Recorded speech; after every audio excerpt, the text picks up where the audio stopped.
This podcast is brought to you by Tethered, the makers of the most badass saddle gear you can find. Of course, I've been using their Mantis saddle and Predator platform for some time now, but they have a few new things cooking. And the first thing to come out is the recently released Versa strap that they just came out with. This Versa strap is a woven, ultra high molecular weight fibers. It's usually what you would hear referred to as Dyneema or AM steel. And this, of course, is one of the strongest fibers on earth. It's used in a host of products. But if you're using a Mantis saddle already, you probably already recognize that AM steel is what your bridge is made out of. What's the benefit to the hunter?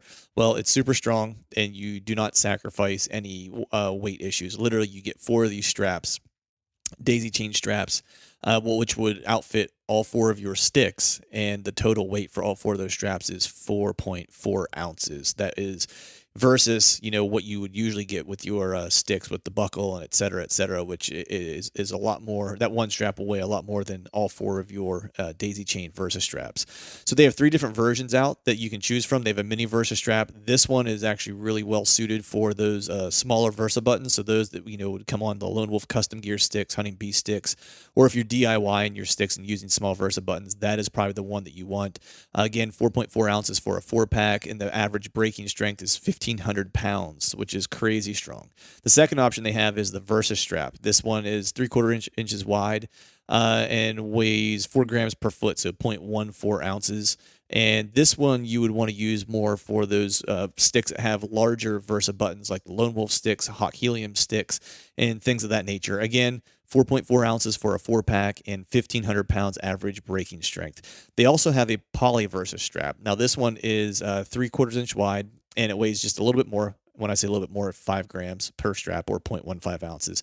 And this one is perfect for Versa buttons that are 1.25 inches in diameter or more at the widest point. So again, this would be good for your Lone Wolf sticks, Hawk Helium sticks, etc.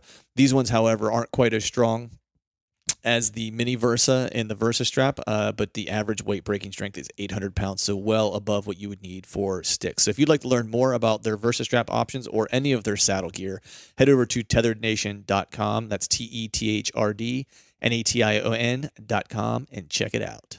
We're also brought to you by Skull Brew Coffee Company. Skull Brew is a company that my wife and I started to give back to conservation. Every purchase that is made, 10% of all of our profits go back to support nonprofit conservation organizations like RMEF, Backcountry Hunters and Anglers, QDMA, and the Nature Conservancy. When you choose a product and you head to checkout, you choose which organization receives your portion of the donation. We recently launched a new product, so we have now a light roast for all you light roast coffee drinkers out there.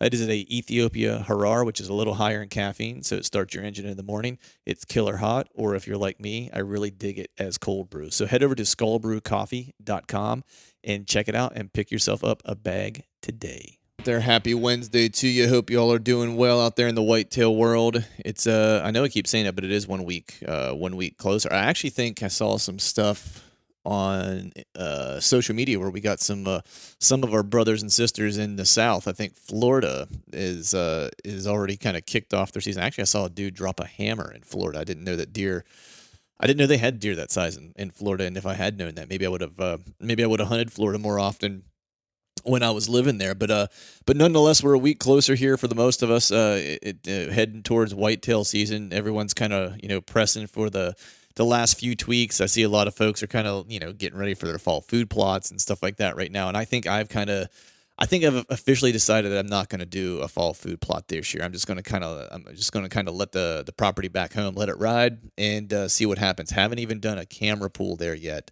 That won't happen until I guess the last weekend of this month, very beginning of September is when I'll actually do that card pool. I'm bacheloring it up here for a couple of days. The wife and kid went back home to visit some family, so I'm going to be footloose and fancy free, if you will. So there'll be a lot of probably archery stuff going on in the evenings. Kind of continue to dial in my gear. This past weekend, though, nothing too crazy. Again, kind of fought the urge to try to get into the timber and check my cameras. I mean, I cannot buy a day of rain while I'm off from work. It seems like I get nice showers periodically through the week. That would be really great to have over the course of the weekend. so I could get in and do another camera check and start to move some of these things around. Because as I had mentioned in the previous podcast that John and I did, I'm going to try a new approach to some mock scrapes, and so I really want to get in there and make some changes.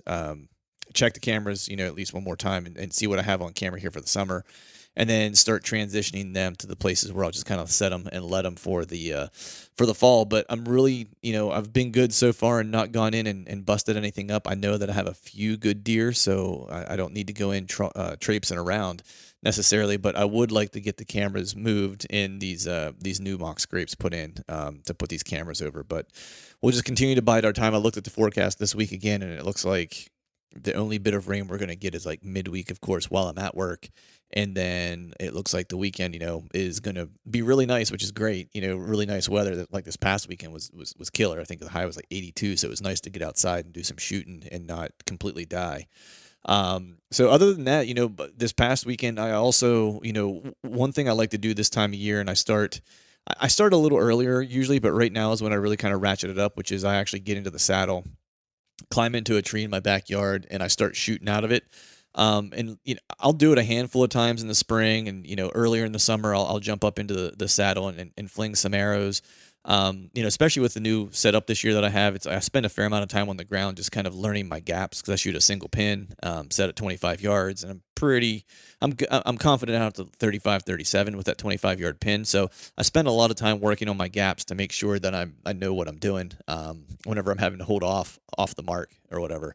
And I will jump into the saddle and take some shots. But this time of year now, usually whenever August hits, is whenever I'll spend a fair amount of time. At least 1 or 2 sessions a week will be in the saddle and shooting from elevation. I don't climb super high. I think I'm climbing maybe 10 feet, just something to get the elevation so I can get familiar with the saddle, get used to feeling it again.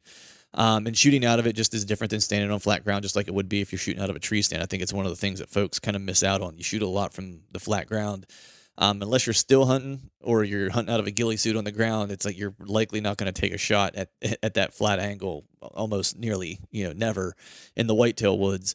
And so, I think it's good to practice that way to kind of get your gear dialed in. But I think until you get an elevation and start shooting from that type of position, I think that's when you really figure out how accurate you are and how consistent you are. So was able to get up into the tree yesterday, flung some arrows. The other thing I like to do too is if I'm going to be using anything new, I start to try to figure out the system. So if I'm going to be bringing anything new into the tree with me, I'll do that even whenever I'm shooting my bow out of the out of the saddle, just to kind of practice getting up into the tree, get my stuff set up, and that goes for everything. Like if I've got a new jacket, now this time of year I'm not busting out the jacket or whatever, 'cause it's a little too hot for that, but if as we get closer to fall and we hit September and I get a nice cool day, and I got a new piece of clothing that I'm going to be wearing whenever the weather drops. It's like if I get a nice cool day, it's like I will climb into the tree and I will put that article of clothing on and I will shoot with it just to kind of get a sense of how it's going to feel. Does it change how I'm holding my bow? I mean, we all know when we get into the tree and we get layered up or we put gloves on or whatever, it just changes how things feel. So I try to mimic those things as much as possible. And the one new thing that I just recently added in is I've been playing around with different boots. I've worn rubber boots in the past. I've worn hikers in early part of the season. I've worn insulated boots, and the truth of the matter is my feet just get cold. So I'm trying a new pair of boots this year. They're Gumleaf USA boots. They're made out of like 85% rubber, so they don't crack. The problem I've had with pretty much every pair of boots I've had that have been rubber was that they end up cracking around the toes. I make it about a half a season before I start getting wet feet. So I actually put those boots on yesterday and climbed with them so I could get a sense of how they were going to feel while I was climbing. And then, of course, was wearing them while I was in the saddle on my platform and shooting, just so I could kind of feel how they're going to feel, whenever when I'm at hunting height, because I'm not a fan of surprises in life in general. And that also carries over into my hunting approach. I'm just not a big fan of surprises, especially when it comes to my gear. I want to know how things are going to feel. I want to know how things are going to perform.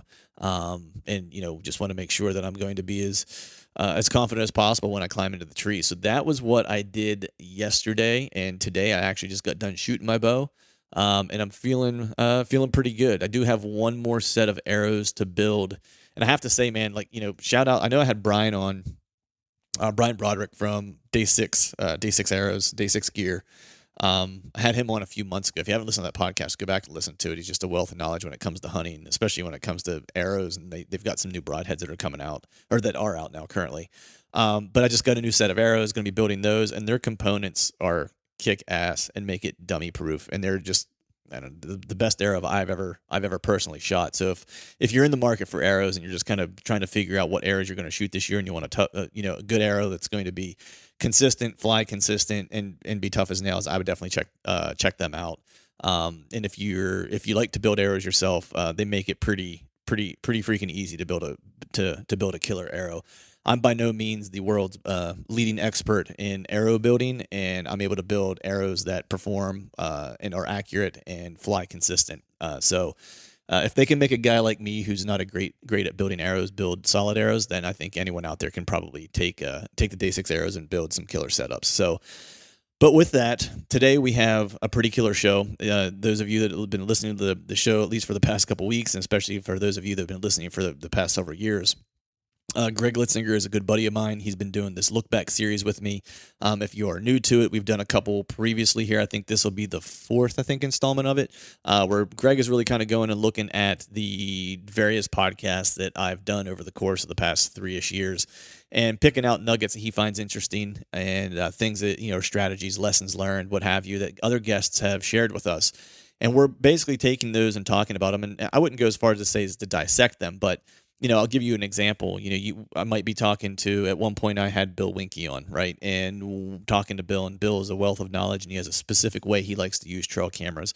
But the reality is that, Bill is also hunting in Iowa on a private farm, right? So some of the strategies and stuff he may use may not 100% apply to me and may not 100% apply to Greg, but there might be an adaptation that we may have made to a similar strategy or similar philosophy to get it to work for the areas that we're hunting. So that's kind of what we're doing. We're looking at these different conversations and beating up the ideas and seeing if they hold true for us, how we've used them, if we've not used them, if we've had success, not success with them, or if we've used them but had to adapt them. And that's really what the Look Back series is all about. So I have my buddy Greg, the bow hunting fiend Litzinger, on, and then my buddy Wilson McSwain joins us for this session as well. So without further ado, we're just going to go ahead and jump right in. Thank you all for listening. All right, this segment is, again, with Steve Flores, and he's talking about using cameras in the mountains and how he, what his strategy is for using those. So what type of features are you looking for when you're looking at mountainous terrain versus flatland? It's like, are you using cameras any differently than you would in the Midwest, and how so? I mean, if I put a camera out, I usually try to put a camera in a funnel. And I'm not really, to be honest with you, I don't really use cameras a lot. I mean, if I do use a camera, it'll just be to inventory deer. And if in West Virginia, baiting is legal. It's not something I do, but it's perfectly legal. If I put a camera out, it's usually over a corn pile, just to get an inventory of what type of bucks or how many deer are in an area. But if I do hang a camera out, it'll usually be in a pinch point, just somewhere where the terrain will funnel the deer movement into one little spot. And that could be, most of these deer are lazy, especially when they've got to live their lives in these mountains. They're going to find the easiest route to move around, in all this mess. So if you find an area where, the terrain is difficult on either side, and it kind of pinches down into an easy spot that's, easy walking or easy access for deer, those usually the locations that I'll hang a camera up. I've always just been fearful of going and checking that camera. Yeah, I hear you there. That's my biggest fear. I mean, a lot of these guys in the Midwest, they can use cellular, the cellular technology, or they can ride right up to it on their side by side or whatever they're riding. They don't even have to step foot on the ground and pull a card out and go on.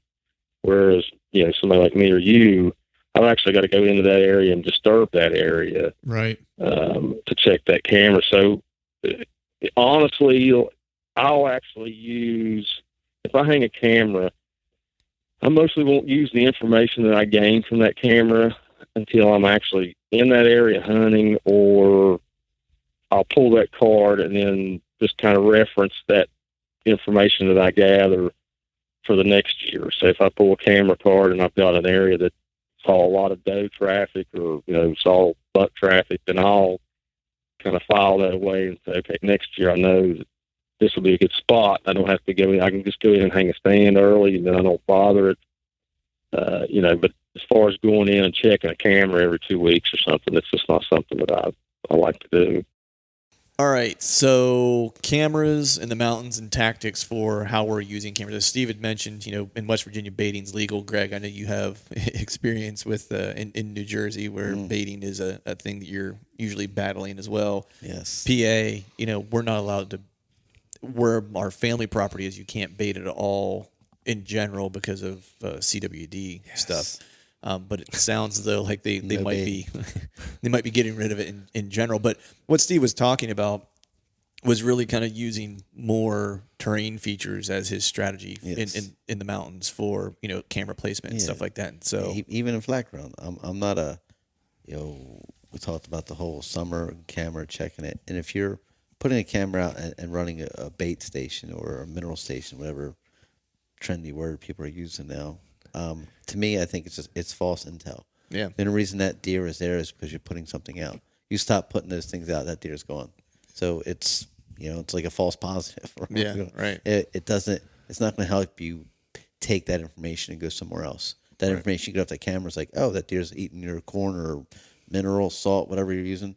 Well, you can't take that information and go to another state or different type of terrain and use it. So if you're putting out a camera, why not put it in a situation where you're going to become better, smarter, learn something, and you could take that information to another state or another, mountain, salt marsh, whatever. It shouldn't just be getting pictures. I think you bring up a good point, because I think one thing I've talked to Chad and those guys about, and for people listening, Chad's my buddy from Exodus, is that a lot of times people look at a trail camera image and they just see the picture, right? And what you're kind of talking about is what's all the intel behind the picture, exactly, right? It's that not just a tool. It's not it's not something. It's not a toy. It's a tool, right? Which for me, getting into hunting, it was like a novelty when I first got it. Ooh, I can put a camera in the woods. It can take pictures. Look at all the squirrels. Yes, and until it was used, the latter as a tool, and you start to understand. I mean, it's still there's so much you can learn from that, right? Like just like simple things, like especially with video mode. Yes. Like I find video mode especially it's crazy. You can learn how they're coming in, and 100%. Because a lot of times they'll station off because the video mode triggers faster than the picture mode does. So you might get a picture of that deer with his rear end pointed toward the camera, but that it triggered late, so he didn't come in that way. And you're like, how did that deer get in front of the camera? Yes, right. Especially if you've got over a scrape. Or usually, because I like hunting my cameras over scrapes. How they come in is real important, because I think this deer, I put a camera over a very active scrape line last year. How I thought these deer were coming in, I had the picture camera, and that camera got legs, I guess, one day, and decided it didn't want to be on the tree anymore. Yeah. So the next camera was a cheap throwaway, video mode, and those deer were completely coming in. Not where I thought they would be bedded. So if I would have been setting up down there, it's like I would have been just wasting my time, because they were coming from the right. I thought they were coming like in line with the scrape. Right. The bigger mature bucks were actually bedding in this little low part of it was standing corn. That's a little low part, and the couple trees. I guess the farmer was going to dredge something out or whatever. I don't even know. But there's a couple little high knobs. That's where he was bedded, and I'm like, I never would have thought that was until I seen that. And then in this year, when they cut the corn down, I went and looked, and there's a few random saplings, but it's high ground and those beds in there. I'm like, And this year, of course, it's beans, so it's not going to help me out at all. Right. But I'm like, next time it's corn, I know where he's possibly going to be bedding. And that's the intel I got from the camera. Like, now that information I can take to another place, and I see a small little hedgerow group, even in the salt marsh, you same mentality. You see there's trees, that's high ground. Right. So you're not only learning about what that deer is doing, you're learning about what terrain features are playing, how the terrain features are playing in certain setups. Yes. That you can then take, if there's a similar setup, you've got a better place to start. Exactly. Which that's really interesting. Like we were talking about that in the truck on the way over, where, what we were discussing was that, Wilson eating a sandwich. Wilson eating a sandwich in his car, but also Like a boss. guys and girls who have a lot of time to scout or hunt, right? They can play things a little bit more aggressively. They can understand where their deer are at if they're patterning a specific deer. That's the more time you have, the more opportunities, the better opportunities you should have. For guys like us who are just working dudes who are we're pretty passionate about hunting, but at the end of the day, we're still kind of like weekend warriors, extended weekend warriors. Yeah, hunting is number 3.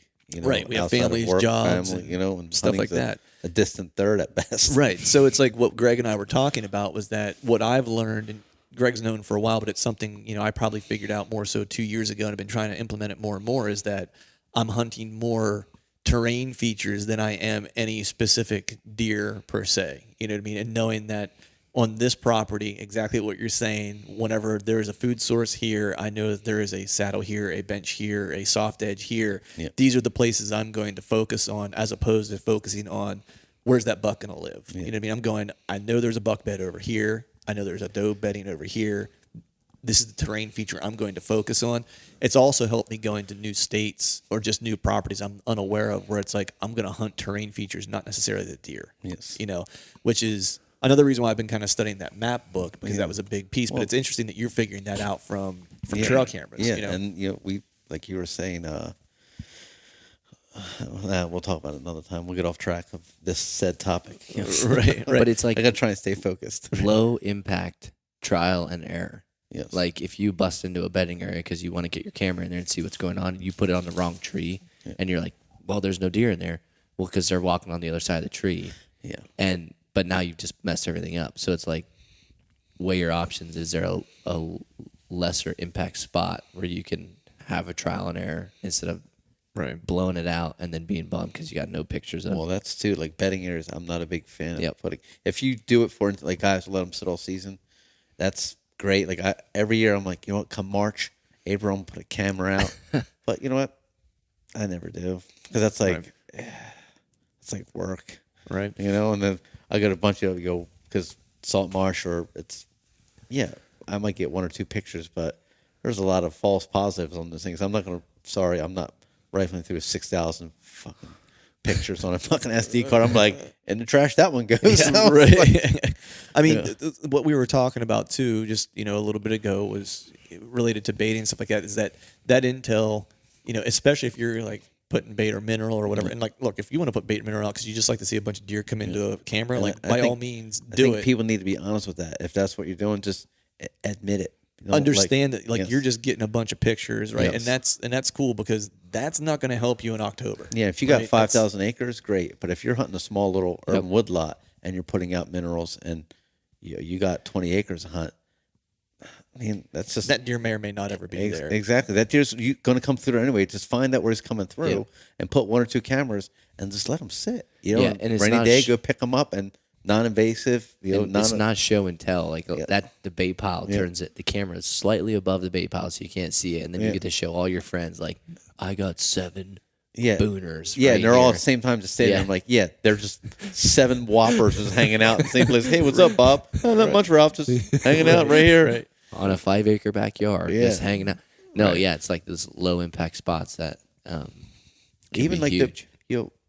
Andre, Quisto, he's big on that. He puts his cameras out where he can access them, on bigger farms, but low impact. He knows deer coming through there, but he lets them sit for a long time. Well, he also is, he understands what terrain features that deer is going to use. Yep, You know what I mean? exactly. And he'll know where he's going to bed. So all he's doing is looking for proof of life somewhere that's low impact. And if you use cameras for that type of intel, especially you let them sit for 2 months, you're going to get a picture if he's there. If not, that's not a place you want to put a camera or hunt, and then it gives you, all right, move that camera. That's why I like putting cameras out, letting them sit all throughout the season, and then looking at years worth of data. Because we were talking in the truck on the way over. It's like in PA, hard pressed in PA to be able to hunt the same deer year over year. Yeah, just for because 4 years trying to hunt the same deer. It's just not. I Who mean, would it's do only that? Idiots. it's Me. it's only Tony happened. Wilson. It's only happened to me once where I had a deer make it through multiple seasons where I could find him, and that was on a piece of private ground. I might have one in a swamp this year that I get to try to hunt for 2 years. If he's around, I don't know. But what I've figured out, like in using, learning to use trail cameras differently, is I'll take that annual data and look at it and just reinforce, are the terrain features that were useful 3 years ago, are they still getting used this year? You know what I mean? And understand that is how deer like to move on a given property or on a piece of property. And that even on private ground, like our family farm, or my dad's piece, that's how I started hunting that. And that was where I really kind of came up with the idea, but that's how I implemented the idea, because I didn't know much about the property other than doing some scouting. I live 3 hours from it, so it's like not like I could go and scour it at every waking moment I had. And so the first year I really hunted it, I had to just use the data from the camera, not to tell me like what deer was there, but how the deer like to move on the property. Which you almost sealed the deal on that one deer that year because of your trail cameras. Yeah. Which was sweet. And that's what I was talking about with like the data. Like when a lot of folks use the trail camera data, they just see the picture.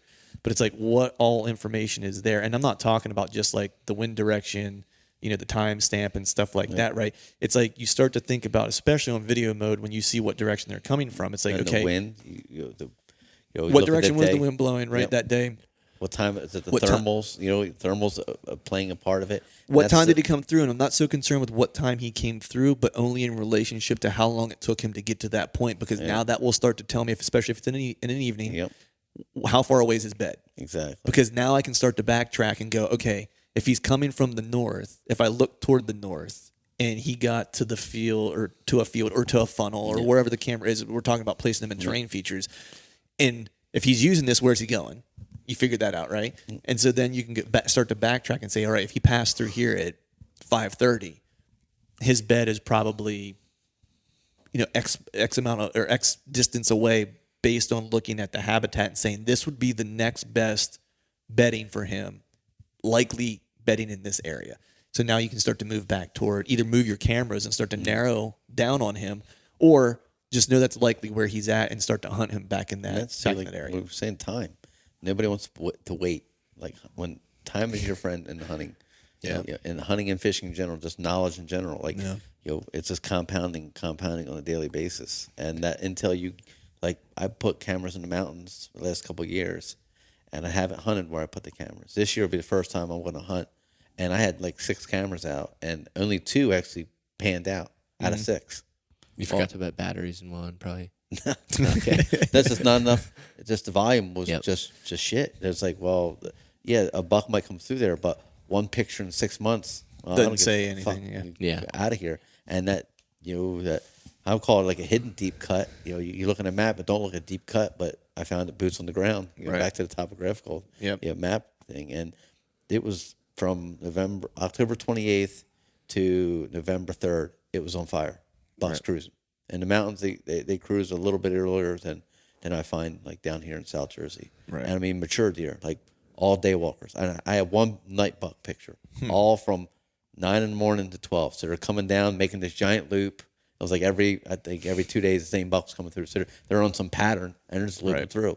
So I know where I'll be 28th, or probably 28th, 29th, 30th. Right. I like to squeeze Halloween morning, but that's not going to happen because I'm 2 hours, from the truck. Right. 3-hour ride home. Wife ain't having that with Halloween and kids. It's different on small plots, but I've found a couple places that's the spot to put your camera, and I just don't mess with it. Like every same year, it goes on the same limb because why mess with it? I've seen a lot of posts recently like trying out new spots on a place that somebody's hunted for, like they grew up there. Right. Well, if you found something that works, let it ride. Yep.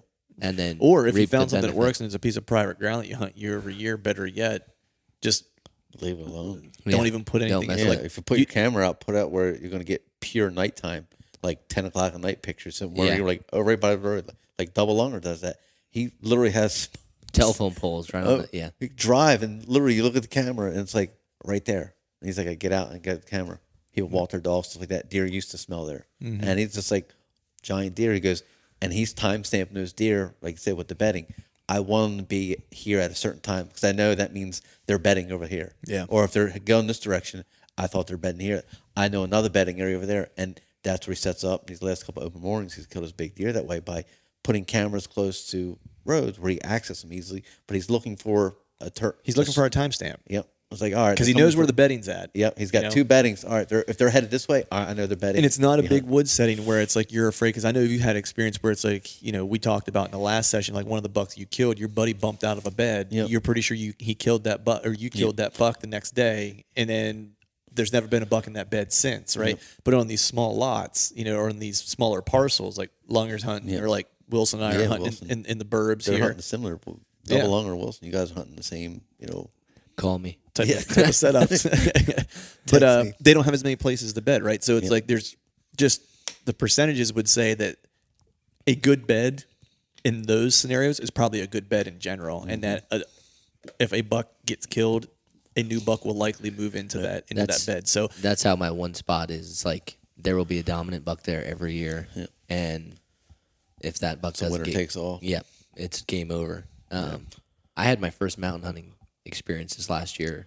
I killed a bear, but walking in the dark, I was bumping deer, and I was like, what are all these things running around? Because you're going in, and I wish I had trail cameras because I was finding like little rock bluffs and stuff like that. I like love to have a camera here because it's on a little point where you could see down. Yeah. When the leaves drop, they can see as far as you can see. Yeah. Man, and it's all beaten out in there, and you look, and it's just hair everywhere. Yeah. I'd love to have cameras up there. It would be because it's so different from what I'm used to.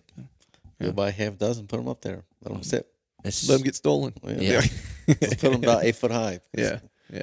All right, so I think we covered, camera placement, terrain features, and in mountainous terrain. So we'll go ahead and shut this one down, and we'll move on to the next segment.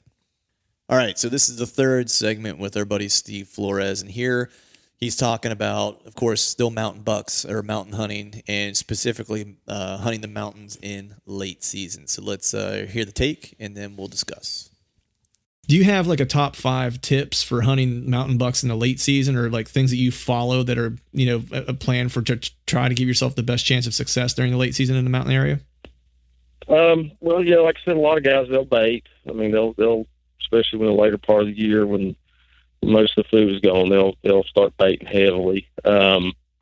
I typically try to find the nastiest spots I can find because like last week was our first week of gun season. This is our second week, and then gun season's over. Right. And then we'll have a doe season, and then we'll have a muzzleloader season. So the deer are really getting hammered right now. They're getting pressured, and they're not going to. Their behavior from 3 weeks ago has completely changed. There's so many people in the woods right now that they're not just going to be strolling around unless you catch a buck that's on a hot doe. Right. Then you've lucked out. So I typically try to just look for some places that, like you said, people haven't been. Some thick, nasty stuff where a buck may just be laying low, getting up at right at the edge of dark, trying to move around, or catch a place that's got some younger does that are coming into heat for the very first time. You kind of catch that. Sort of that second rut rolling around. And right. I've experienced that a few times, mostly because I've never had to rely on that to catch up with a buck. Excuse me. Mm-hmm. But yeah, if you can find a place that's got some does that are still undisturbed, you got some younger does that are coming into heat. Those bucks are still gonna look for them and find chase them around. So that's basically what I do. All right. So during that segment, talking about late season, of course, in the mountains, there was a couple different things that he touched on. That we were all three kind of looking at each other, nodding our heads and stuff like that because we've had some different experiences with all these things. So a couple things he mentioned was, of course, there's some dudes that are going to bait, right? That's given late season. It's the pressure's been on for a little while. That's not our style. But he did mention, Greg, you mentioned a 3-week rule, yes. Right? So we want to touch on a 3-week rule. And then, of course, finding places where where people haven't been, some hard to reach places. And there's younger does. There's younger does. So let's start with the 3-week thing, because what you started saying while we were offline was kind of cool. Yeah. I don't even know who it was, but I just remember being old and gray. Maybe I was just young and he thought he was old, but I don't know. But 35. Yeah, It was. I was 18. He was 35. He's old. You know. Right. It was future Greg. Yeah. The aging app. You know. Right. No. Run by Russian bots. Yeah. But the 3 week rule is the guy was like every 3 weeks, once the velvet comes off, their activity and everything changes. Food, pressure, just life general. Every 3 weeks, you should be changing your tactics. What you did, 3 weeks ago isn't necessarily going to pay dividends now. And I've always took that into consideration, throughout my long, lustrous career of doing this. But yeah, every 3 weeks, because once October hits, you got the acorns. Right. And in 3 weeks, boom, you're late October, scrapes. Right. Boom, 3 weeks, you're hunting doe rut. Yeah, you're hunting strictly doe beddings. Boom, 3 weeks, post rut, whatever you want to call it, and then, Right. And vice versa. So every 3 weeks, it's good to have a different plan of attack. Right. Because food's changing, pressure, weather, there's so many variables come into play.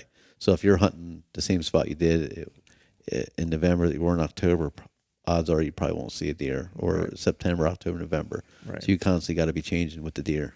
Right. That's a good point, man. Because there's a lot of people say, I'm not seeing any deer in this spot, right? And it might be historical. Maybe they don't see as many deer as they used to see, right? And part of it is like, well, one, It's the October law. right? The October law. One, if they've hunted it multiple years, like the same spot, right? It's like the habitat around them is changing, Yeah. constantly. So it's like, A new farm got built up with houses, Yeah. timber cuts or something. so that's one aspect of it, and then you throw on top of that there is like a 3 week kind of rule that happens within the deer's life. Yeah. That their needs change every 3 weeks. It's like you can't sit the same spot and expect different results if the dynamics are constantly changing around you. And I think that's why when you talk to guys like whether it's Zach or whoever from Run the and hunting gun. public, run and gun. But when you're focusing on hot sign, if that's what you're focusing on, and you have the ability to be in the woods that often, Yes. that's where that comes in really handy, because you're really just looking for how they've changed over the course of those 3 weeks and what the changes are. Yeah. As it, he had mentioned young does, right? Yes. Young fawns who will Early, those that were born early. they're going to hit fawns. the right weight marker and stuff like that to allow them to come in. Yes, for and they breeding come within into the first year. estrus sometimes in January, because even December, possibly late December. Because I know after Christmas, I've found some big rubs before, like really active rubs, and it was either a deer changes location, or those came in heat, because they'll constantly come into heat until they're bred. Well, most mature deer, older deer, year and a half old plus, will already have been bred. It's those yearlings that never had a cycle. We'll get that cycle in late December or January, where you'll see scrapes, you'll see some rutting activity. It's because there's a little fawn that's sexually active. Right. Yeah. I mean, it's one thing to mention too is like he talked about cover, getting into some thick, nasty places and stuff like that. But, I think one of the things too to think about, and I did a session with Don Higgins on this, because he's one of those. I mean, I know he kills big deer in October. He killed those 200-inch deer in October. But Don loves the late season. Like he loves anything that's around that, like Thanksgiving time frame and after. He loves just because that's when he sees his biggest deer kind of move. You're looking for those last handful of does to breed. But how much for you, especially in the mountains, or Wilson, hunt late season. Just we can compare this to what we maybe see in like some suburban settings and stuff. How much do you see weather being dependent? Because Don really sees late season being driven by weather. Exactly. If it's not cold, those deer don't necessarily need to get up and spend a lot of time in daylight. Right. When it's super cold, they want to be. I mean, in my mind, I'm not a scientist or anything, but they want to move when the sun's out to conserve energy. Right. And you've been freezing in a bed all day for the last couple of hours. You just want to get up and move anyway, and Right. that you might have a window of opportunity. I mean, I've never killed a mature deer in January. I've seen them, Right. but a lot of times it's too. By the time they get to me, it's too dark. So Right. if it's super cold, a deer that's been pressured, 6 ways a Sunday, in Jersey especially, he doesn't move much to begin with in January unless it's super cold. He needs to eat. He needs to get fuel in his body. And if it's super cold, he'll get up 2 hours before dark, and that gives somebody an opportunity. But by the time he moves, you can actually get a shot on him during daylight. Yeah, I mean, on some of these small pieces, it's like I've seen the same thing. So I've seen like this, whether it was hunting larger tracks back home or whether it's hunting some of these small pieces. It's like I've definitely seen that where it's like regardless, it's like weather's driving that, and the nastier it is, the more I see. So I hunted that. I'll go back to that swamp because it was a small piece. I hunted it on some mild late season days. I did not see a single deer, like nothing. Finally, we got a couple of those snowstorms that blew in, and then all of a sudden, now it was late movement, late, kind of the same thing that you're talking about, where it's like I was getting kind of dark deer, but it took that like super nasty cold snap to get them up and move. Have you seen kind of similar things? Because I know you have some more ag availability to you. Yeah, it all depends on when, if there's still standing corn. One of the spots is they plant beans every year. So late season, there's no beans are gone. There's no food, but there's bedding. And then that's the social game where it's like, okay, you find one doe, you found every doe now because they've all grew back up. Right. And I've been amazed in January. You see all the does come through, and you're like, oh, there's the herd. And then all of a sudden, here comes 2 or 3 bucks that were bedding just barely past them because they're back in their group. And I'm like, oh, my goodness. And then one puts his nose down and starts chasing the deer. And I was amazed. I'm like, what did I just see? And then you don't grab your bow. You're not doing anything because that social game has come back into play where they're in that herd again, especially in our area where we have – right. A lot of the numbers are higher. Yep. Right, and they're already compressed. So there's not a lot of option necessarily for them to be completely separated from one another 100%. The one thing too that's interesting that I learned, and it made a lot of sense when I heard it, because like what you'll hear people talk about a lot, and I think this comes a lot from hunting media, whether it's written or TV or whatever, where it's like everyone's like the best game in town during late season is like food, right? And in talking to Don, he was like, food is really only important whenever the weather gets nasty. He's like, that's when you're going to see your deer feed. He's like, and I'm not talking about like the day before. He's like, I'm talking about there's a driving snowstorm or a driving rainstorm when the temperature gets dropped. He's like, I want ice flying in my face. Like, he's like, I want the worst possible conditions. I don't want that. Right? Tornado. Right? He's like, because that's when they're going to hit the food source. Because what happens is, and I didn't think about this, it's like I've heard of it from the guys who run the MSU Deer Lab, podcast and stuff. And I had Dr. Bronson on, and we talked a little bit about it. But a deer's need to eat throughout the season diminishes. Like their body biologically understands they're going to hit periods of the year where food is not going to be plentiful, so their body goes into a, I don't have the technical term for it, but like slow down mode where their metabolism slows.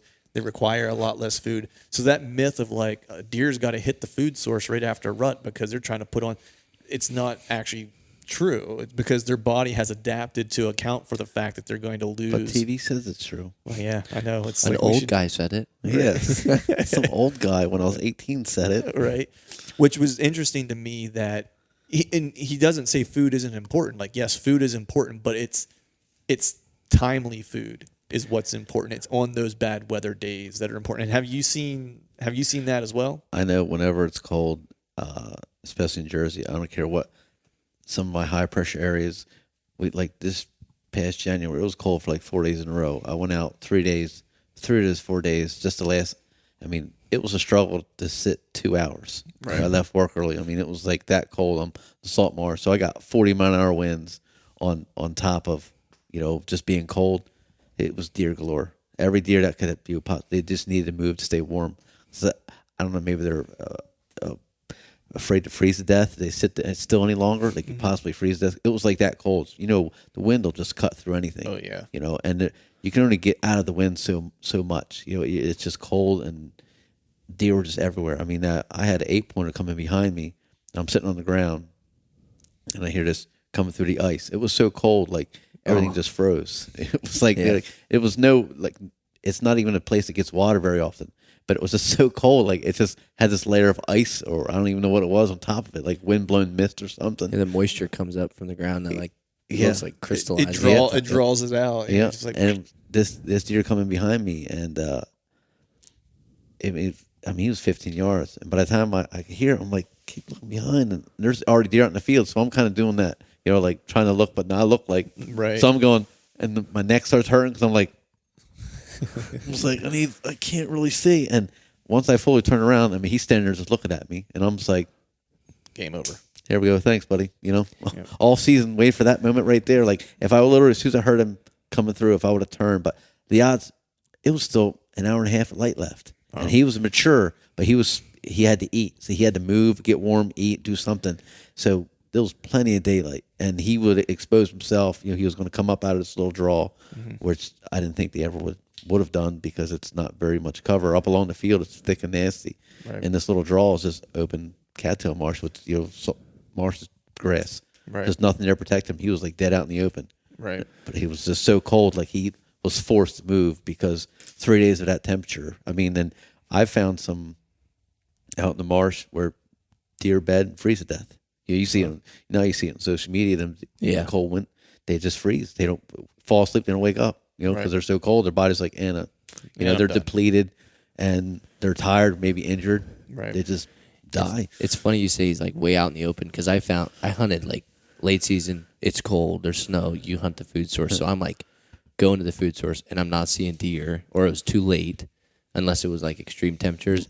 Then I moved back farther and to where it's like a safe zone where they could get up and they're like I would watch deer just kind of walk circles, and then munch a leaf, but they were safe and they could get up and move around in some tight cover. And that was almost more effective when it's just neutral. It's still cold, but it's not extreme where they're like, they got to get up and move, but they don't have to eat right away until they feel totally safe. And those late season doe spots have been good. Yeah. Well, it's even like us sitting in a tree stand. You'd be freezing, cold. You think you're going to die. You get down, just even climb down out of a climber, and you're already warm. Just that fast. I'm sweating. How am I sweating already? Yeah, I know. But I think deer are probably the same way in that super extreme cold temperatures. Yeah. They just have to move to get blood flow. Just getting up in a bed, going back down, isn't getting the blood going where it needs to go to, survive. Right. I mean, I'm probably wrong, but that's your take on it. Yeah. Yeah. No, I mean, I think there's a lot of truth to that. I think I personally like late season hunting. And we don't get much super cold days here. No. Well, not like the Midwest does. I mean, where Don's hunting, like out in like Illinois or whatever, like you get those Midwestern, where it's like snowing and blowing. Well, we get the cold days. Our average temperature staying the same these last couple of years, but when we get them cold spells, it's like 5 degrees for like 3 straight days. Yeah. Well, and those are the days you want to be out. And these deer they're not used to that because it's like, it's 30 degrees, it's 40 degrees. All of a sudden, it's 5 degrees. All right, one day is not too bad. 2, 3, 4 days is, it's like, all right, I don't know what to do. Like some of these deer probably never experienced that type of cold. Right. So based on that, I don't have any experience with this. I'm just curious if you do. And I didn't ask Don this. Do you see better activity on the front end of that cold front coming in late season? Because at the beginning, so I always think see it in the tail end. Always see it in the tail end. If it's going to be long, if it's a front coming in, we don't know if we're going to get a couple days of cold because the weather seems to always be wrong. Oh, we got cold coming for 5 days.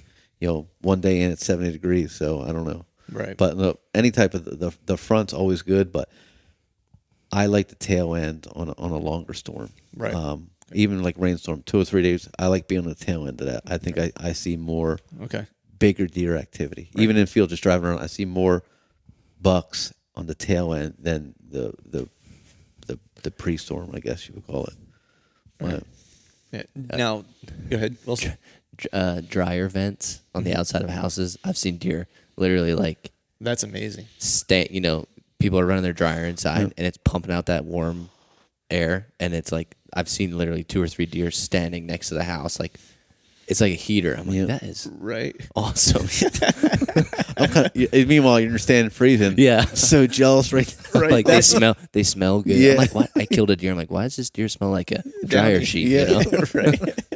But I'm not joking. It's like because they'll find whatever, betting on this opposite side of the field where they're going to get sun to the very last second of the day. So it's like you got to hunt the sun because you're hunting a field that's thermal bedding, thermal cover. Yep. Whatever you Well, It's thermal shaded. cover or southwest facing slopes. Yep. You know what I mean? It's like where they can sun themselves and stuff like that. I want to go back to the storm front thing because so late season you like it on the back end of it. Granted, I've never killed anything in late season, so take well, what I say with a grain of salt. Right, but just movement in general, like Yes. when you're seeing Salty. deer, you know, Yes. are you do you like that even in October? Yes. The back end of it because when you see a cold front coming, a lot of people. Or even I'll say that the day after the cold front. Yeah, I'll see That's some, what I was. Yeah, see some movement in the first portion of the thing. But if you can get a 3-day cold front, that second day is the day Yes. it's going to be money. yeah, because deer might it's one day might not change any, and then I can hunker down for half a day. Right. You know, but it's like, oh shit, it's here to stay. I got go about my merry way. You know. Right. And this short- weather ain't playing. Yeah, and short-lived fronts, short little weather changes. Nothing really changes. It gets cold and warm the next day. Life, Right. it wasn't a burden on anybody. It's Right. those cold spells you get like 2 or 3 days. That's when I think Right. the second day seems to be money. And depending on what time in October too, like that cold front, like a cold front in late October is like you love that. You know what I mean? And it's like, and I agree with you. I think I always liked the second day better than the first. Yes. But there's also a lot of movement. Deer, as they go hardhorn, bucks at least, will move more and more and more and more. I mean, they've done multiple studies on it where that's why the whole idea of the October lull is kind of a myth because deer increase their movement on basically every week from beginning of September through like the end of the rut, essentially, but through the end of November, right? And then it starts to like taper back down. So I think that that first day can be good. Look, if there's a cold front coming through, there's going to be a 10 degree weather or temp drop.